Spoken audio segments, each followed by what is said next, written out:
Disco is party music, of course, but it's also like it was made and it was born out of despair and a want for like a revolution.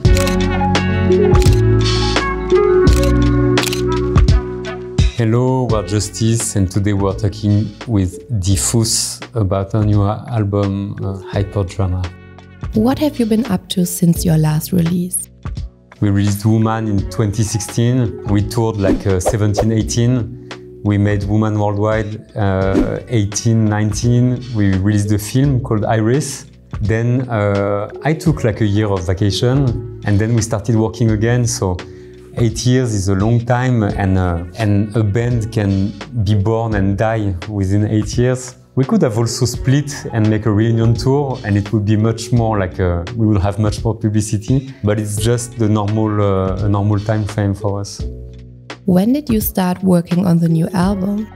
It was really just before the lockdown in 2020, and while Gaspard was finishing his solo album, there was already ideas that we talked about, and I love not working when I'm not doing Justice, but there's always like a background task in my head. And I'm always thinking, okay, what can we do? And finally, when he finished his album, I was ready to start working, so it was perfect timing. Why did you choose to record your own samples? It's an old idea we had, but we never managed to do it before, like to create our own samples. We just felt that it fitted the idea of this record, that was to go a bit away from the traditional songwriting process, to find the perfect loop in the music we had recorded, and then to start from this as a starting point.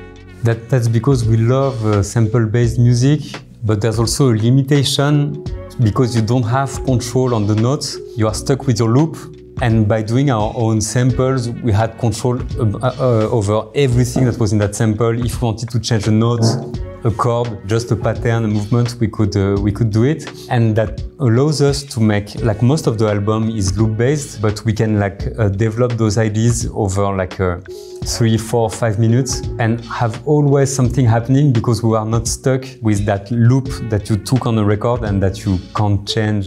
How would you describe the overall vibe of the album?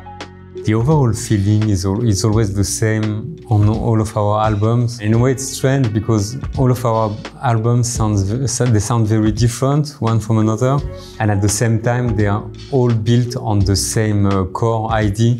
Like for us, Justice is a disco band. The main quality or the main thing we love with disco is that on one side, it's a euphoric music. It's like very uplifting. But there's always a lot of melancholy to it and a lot of sadness. Like disco is party music, of course, but it's also like it was made and it was born out of despair a bit and a want for like a revolution. So 30 years after, we're not there anymore, but we still like this blend of joy and sadness and euphoria and melancholy. What is your connection to Gabber? What we love in electronic music is mostly like the extreme part of the spectrum, and Gabber and hardcore. It's not really a genre that we are specialists, but it's the kind of energy we like in electronic music, something very radical. It's part of the things we love, just as disco, and we just like the idea of making them coexist. How did the collaboration with Tame Impala come about? We've known Tame Impala forever. We used to hang with like the modular people in Australia, like at the end of the 2000s. So we kind of followed him, and from Lonerism, from his second album, we really thought that it was a natural match, and we were just waiting for like the good moment to happen. And the more he evolved as a musician, the more we felt that the common zones between Tame Impala and Justice were like getting bigger. And so when we had like the first demos on this album that we thought would match with him, we just went to visit him, played him the songs, and started to talk about what we could do together. Are music videos important to you? Yeah, totally. And actually, like music videos for Stress or Generator, we make them just because we want to make a video. They serve no commercial purpose at all. It's videos that are being seen only by a small amount of people. But for us, it's not because it's a small part that they are less important. It's art for art's sake. And it's cool, we're cool with that, and as long as we're allowed to do it, we'll keep on doing that. Now, yeah, like it's important to us in the sense that we are trying to create like a justice universe that is a bit bigger than just the music.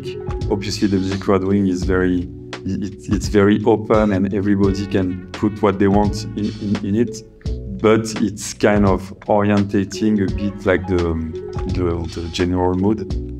What is the meaning behind the title Hyperdrama?